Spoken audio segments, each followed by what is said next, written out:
yesterday night we played Osasuna in the Copa del Rey final, and it was a 2-1 game. It was fantastic. We won finally after 9 years of Copa del Rey drought. It was a hard fought game, and first of all, I've got to give commiserations to Osasuna, because they absolutely played their heart out. They were fantastic for the whole 90, and on another night they could have easily won that game. They created chances after chance after chance, and they restricted our chances. We couldn't progress the ball at points. They were really, really good. The goal they scored, Lucas Toro, it was a really, really good strike from him. And, they probably did deserve to score another one, of better value than Lucas Toro's one. It was unfortunate loss for Osasuna, but at the end of the day, we did win the final. So have you got any thoughts on Osasuna just following the match? Yeah, they made the game difficult for us. It was a heated game. We had to work hard. They didn't play dirty. However, they were tough. They were strong. They were fast as well, and they played with a lot of passion. Of course, when a team that barely makes it to finals, have the opportunity to win. Of course, they're coming to fight and they're coming to try and win, and they put up a good fight, an amazing fight, and unfortunately for them, they fell short, but they made it a good competition and a good final. Yeah, and it's one of those clubs that don't get to win much normally. On another final that didn't involve Real Madrid, I would have liked them to win it, but obviously here Real Madrid were involved. I mean, they were after the early goal from Rodrygo, you would have expected Real Madrid to run away with it, but they kept in the tie. They got an equaliser, and it was just unfortunate how the second goal fell straight to Rodrygo for them. And it is commiserations to them. They can be very proud of themselves. For that performance. Most teams would just back off from Real Madrid and try and hit them on the counter. But Osasuna did try to press. Osasuna did try to create chances on their own accord. So it's fair play to Osasuna. But let's get into Real Madrid's performance, and I think the appropriate place to start is Rodrygo. I mean, 2 goals, big game player, and he's turning into this type of player which, although he didn't put in that performance exactly here, it wasn't like exactly an extraordinary performance from him. He had some good dribbles, some good play against the Osasuna defenders. Although he didn't do that so often, he got the 2 goals that won us the game here. I mean, the first one, it was good positioning, and then it was a deflection. Unfortunate for Osasuna there. It was a deflection off of the defender. And then the second one, David Garcia just, tries to block it, and it falls straight to Rodrygo. It's again another unfortunate one for the Osasuna defenders, but it's he's in the right place at the right time. He puts away those 2 goals, and he's the match winner for us. And how many times are we going to say that in the coming years? How many times have we already said that? It's so good that Rodrygo is turning into this type of player. And when we do our preview tomorrow of Man City, it's going to be, he's going to be a big topic point, because it's definitely one where you look at it and you say, is he going to be a starter, or do you add the extra midfielder against Man City? It's a real tough one, but right now he's making the best case for himself, and right now he's we had the doubts about his finishing over the last couple of months, because he's been creating so much XG for himself, and then he's just missing all the chances, wasting a lot of chances. But he's really unloaded a lot of the XG that he's missed over the last few weeks, where he's scored, finding himself in a purple patch of goal scoring form. So what are your thoughts on Rodrygo's performance being the match winner? Yeah, I think it's important, to look at the fact that, he did start off the season a bit fast, and he chopped off a bit. He wasn't scoring as much as we wanted him to. He did miss chances, but however, a lot of young players, it do happen to them. I wasn't really concerned about it. And in fact, I didn't even realize that it was a big talking point from the fans. But I assume that the last few weeks, he's doing a lot, to get back the fans on his side, just to show that he's a talented player. Of course, he wasn't as electric as Vinicius, but he was one of the players on yesterday who led the team with impressive counter attacks, and we should be happy about that, in my opinion. I think that he deserves it. He deserves his goal, and of course he deserves to start against Manchester City, but more on that in the future. But he shows that it's the extra, it's the extra attacking influence that he has on the team just makes us a whole better team, a whole better opponent. It gives us so much more tools in attack, and as much as how Valverde is such a talented player when he plays on the wing, I think he has to play in midfield because it allows Rodrygo to, I don't think it allows Rodrygo to be electric and attack with Vinicius, and two of them was on fire yesterday. In the counter attacks, in my opinion, it was something that Madrid should look to, for big games, because that's one of our elite strengths in big game. And when you look at the effort that they put in yesterday on the attacking side, you can only compliment that. Yeah, and one other player, the opposite side, Vinicius Junior. I mean, how many times do we have to talk about the man? But he stepped up. He stepped up in the big game. He stepped up and he put in a performance that was just fantastic. Sometimes you see La Liga teams double team him and he don't do very well. But here he was just fantastic. They couldn't guard him. They just could not mark him, and he just got to the byline, put in a cross each and every time. He can go on the outside, go on the inside. He can shoot. He can cross. He can do everything that you want in a winger. He's just so unpredictable. The stop starts. As a defender, I don't know how you can defend stop starts, to be totally honest, because you've got to have an equivalent value of that agility, of that pace, of that acceleration, which not many defenders in world football do have. So you've just got to say, Vini, what a performance it was. It would like to see him have a goal here, because he had some chances here. Towards the end as well, that chance where he tried to cut it back. When he was 1-on-1 with Sergio Herrera, he should have hit that himself. He should have dinked Herrera or tried something, but he could have definitely got a goal here, and it was just an excellent performance from Vinicius Junior. So, what are your thoughts on him?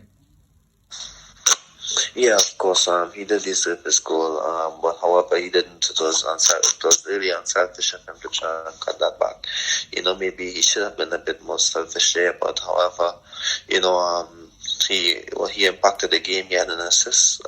He was involved in the second goal as well, despite not getting anything on his name for it. He was involved in it. If it wasn't for him, we wouldn't have gotten that goal. And of course, what really is something, it's typical of Vinicius Junior, where he plays the full back for almost the entire first half, but he got the better of him. Vinicius really didn't had much going for him as he wanted to. Yes, he had good moments in the second half, however he couldn't get past him, but he kept trying, and of course, typical of Vinicius, beat his man after trying a few times, after failing, and beat his man, cut it back, and of course, if there's not many attackers in the world who would fail and keep trying, and not many players would do that.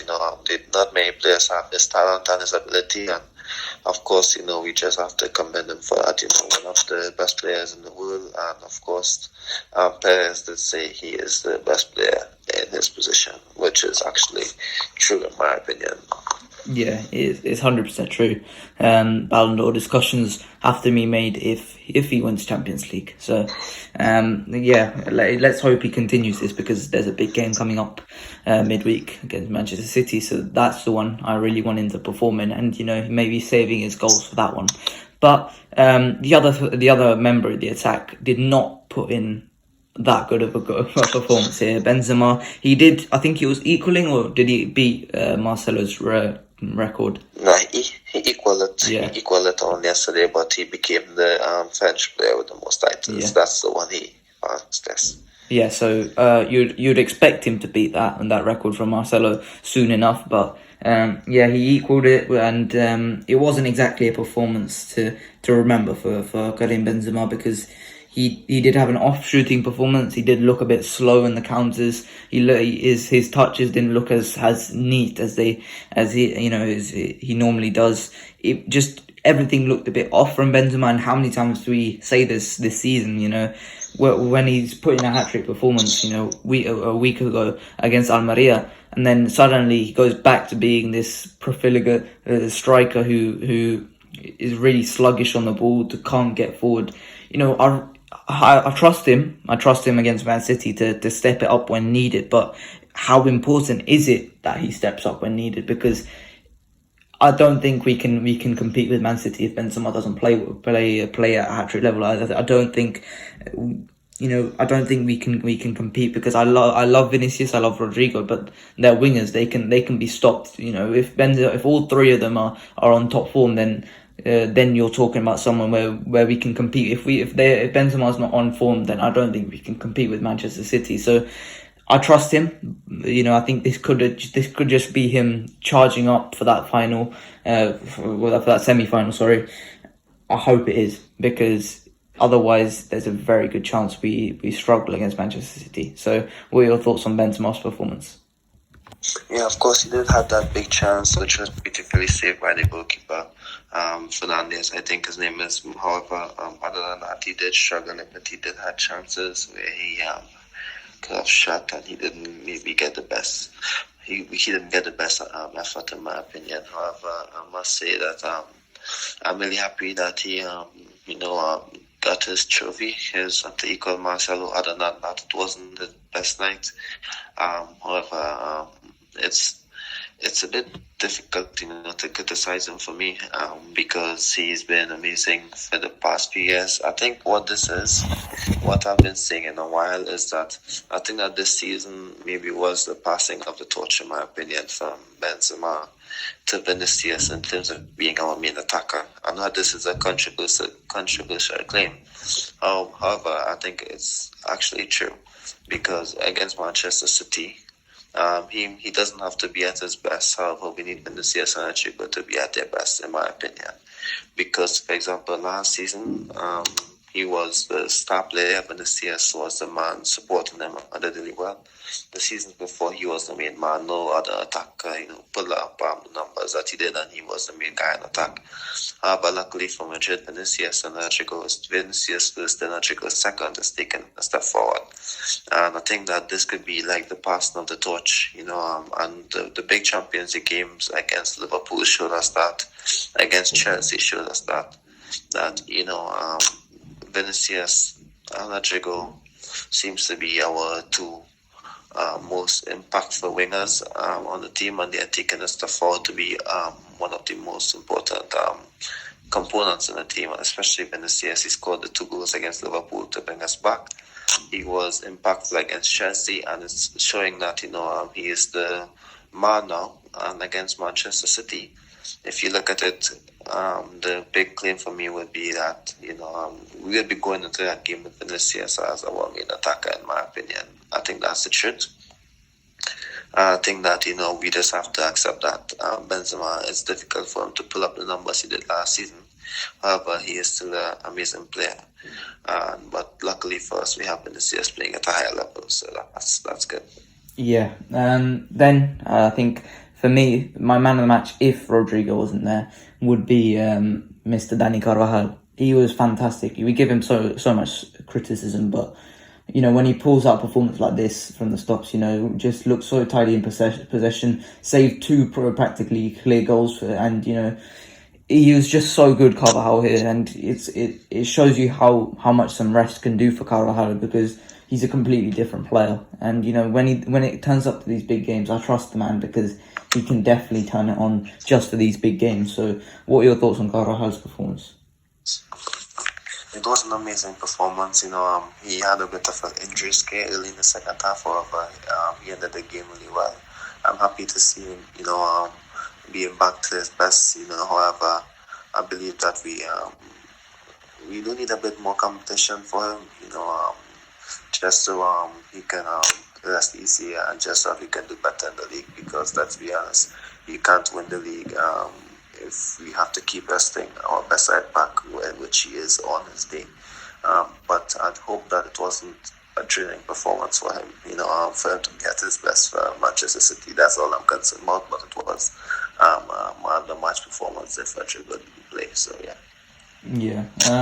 One thing about Militao as well. Militao looked very dodgy once again. It's really nerve-wracking going into the way where he's not going to play first leg, but second leg of Manchester City. If he's not on top form, then that's going to be very scary against Haaland. It's going to be It's going to be backs against the wall. It's going to be really nerve-wracking the whole 90 minutes. So, I mean, Militao, I hope he steps up. Alaba was fantastic, had some good strikes of the ball twice, which is not something you want from a centre-back, strictly, but he was fantastic, in terms of his ball striking, that free kick, and then that volley from the corner as well or the free kick throw was really nice from Alaba. So he was really good. And then Rodrygo, when he came on, shored things up. So, it's not often when we look at our defence and we say Militao was the dodgy one, but Militao was the dodgy one. So what are your thoughts on his performance and, generally the whole defence's performance? Yeah, of course, I think Alaba was really good, especially after coming back from a setback, injury. He came back, he did well, and I have to say that, he deserves the credit that he's getting after some time out. He had maybe a better season last year, but this season he's slowly getting back to his best. And the guy, in my opinion, came on. I think that's a good confidence booster for these two, because they're going to be the pair that's starting in centre back. So that's a good confidence booster. Yeah, I do apologise for the sound right now as well. It is quite hectic outside. I don't know what's happening. But anyway, back into the midfield. I think first half, the midfield three, it was really good. Kroos, Tchouaméni and Valverde, they all played really well. But then the second half, it looked as if we didn't have a midfield at all, and it looked really desperate at times. Every time we won the ball back from Osasuna, and that especially in that first half siege before their goal, it just looked like we couldn't progress the ball whatsoever. We were stuck in the mud. We were stuck in our possession, and we just couldn't get the ball forward. It was, you play against Man City with that press, and suddenly it's not working. It's not. You're going to get caught in possession. You're going to give up high volume chances. Big turnovers in the box, and suddenly you're looking at it and you're saying, "Oh, this is not what you want." It is a bit very nervous. You're coming into that Man City game and you're still losing the ball like that. It's stupid in stupid ways. You don't want to see that. And to be totally honest, that gives you the deliberation of the midfield.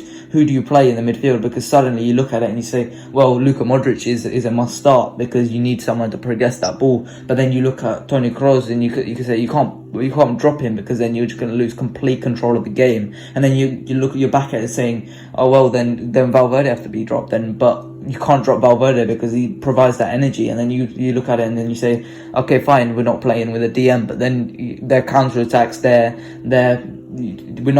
we just won't be able to snuff out the attacks. And suddenly you're looking at a situation where Rodrygo gets dropped again, and it is really difficult, because we need players who can do all that in one. And I don't think right now that we have got that player. I don't think we've got that player right now. We was looking at Valverde may have that ability, but I'm not so sure anymore. It's difficult, isn't it? Because you're gonna have to sacrifice something, and I don't think that's Rodrygo. I don't think it's Valverde, and I don't think it's a DM. So it's either Kroos or Modric, but either way, you're gonna get snuffed out by Pep Guardiola and Man City, and I don't know which one you would rather have.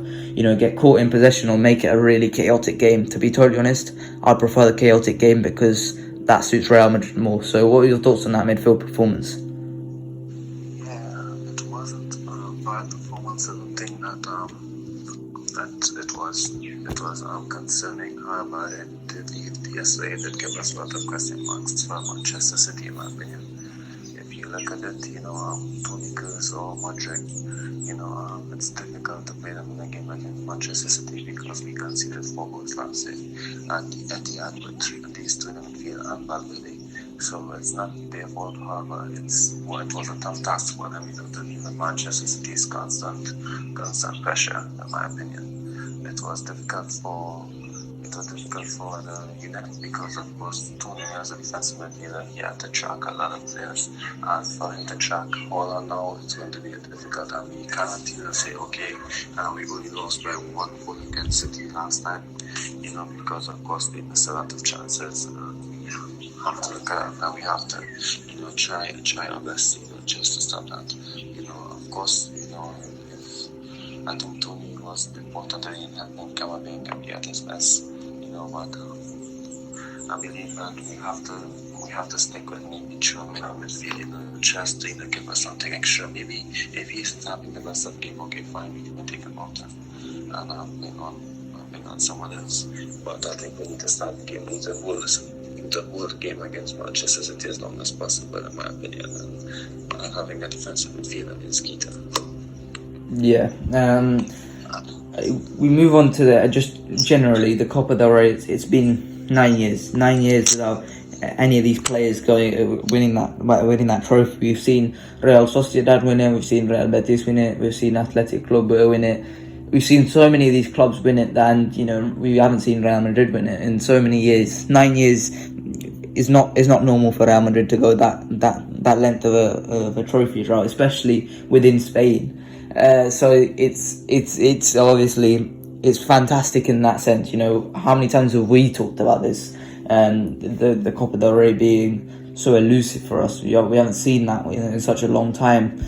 In terms of Ancelotti, how much do you think this helps his job? Do you think, if I was just to pose your question and I say we lose to Man City in the semi-finals, and we've obviously lost La Liga and the Super Copa, so what would you rate that season out of 10, just the Copa del Rey? Because that probably does tell us how much the Copa del Rey is worth. So how much would you rate that? I think it would be a 6 out of 10 in my opinion.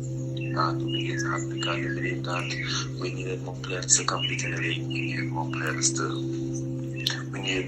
just to just get Barcelona bigger competition, because last year they wasn't at their best, so we could have afforded not to be at our best in my opinion. Our star players who the coach comes on, a lot of them, especially in the midfielders, they of course in the 30s, Carvajal as well, the important defenders in the 30s. You need like constant players, better squad than the manager trusts to be specific, because they are good players, but they are not players that the manager will consistently trust to win the league for him. So I do believe that we need a bit more consistency in the squad, which of course we should have done a better job in giving the manager the place. If he asks for Cancelo on loan, I think we should have given Cancelo on loan. So or whoever he wanted, just give him what he wants, and if he fails, and you can fire him. That's understandable, But however, I think that it was a decent season for them. There were good moments in the Champions League, especially. There were good league moments. The game against Barcelona in the Spanish Cup, where we won it.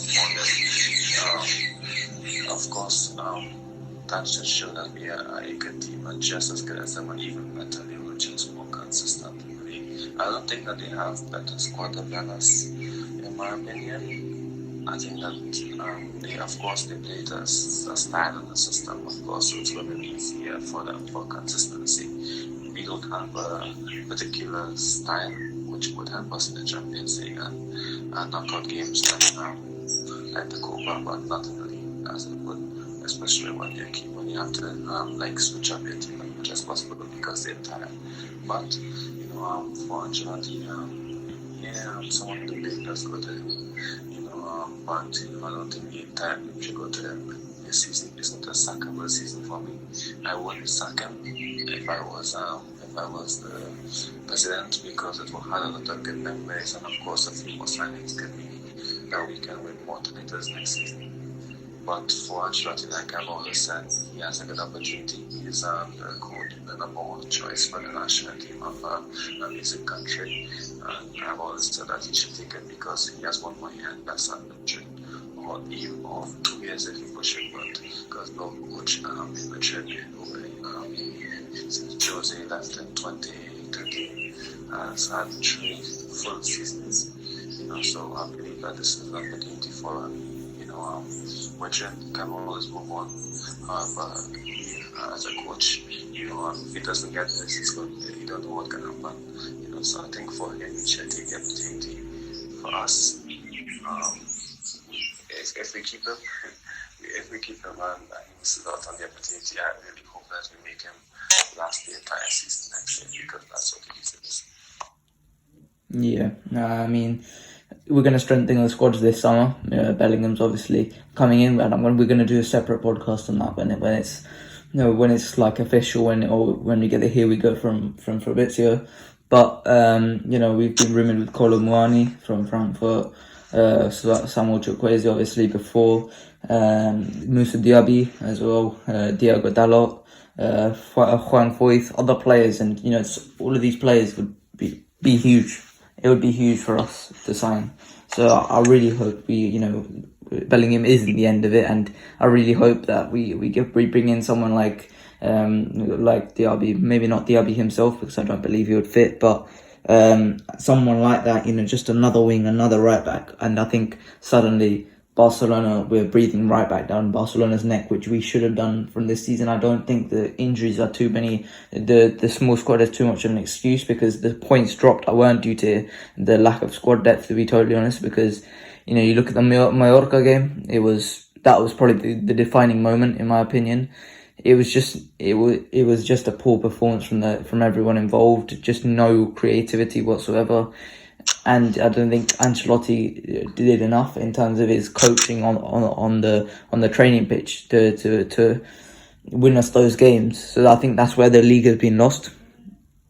But whatsoever, we go again next season. We try and win everything next season, and we've obviously won this Copa del Rey, which has been so big for us for the last 9 years, which we haven't won for the last 9 years. After stupidity after stupidity in the Copa, losing to Alcoyano, to Rafa Benitez, not even fielding Denis Cheryshev.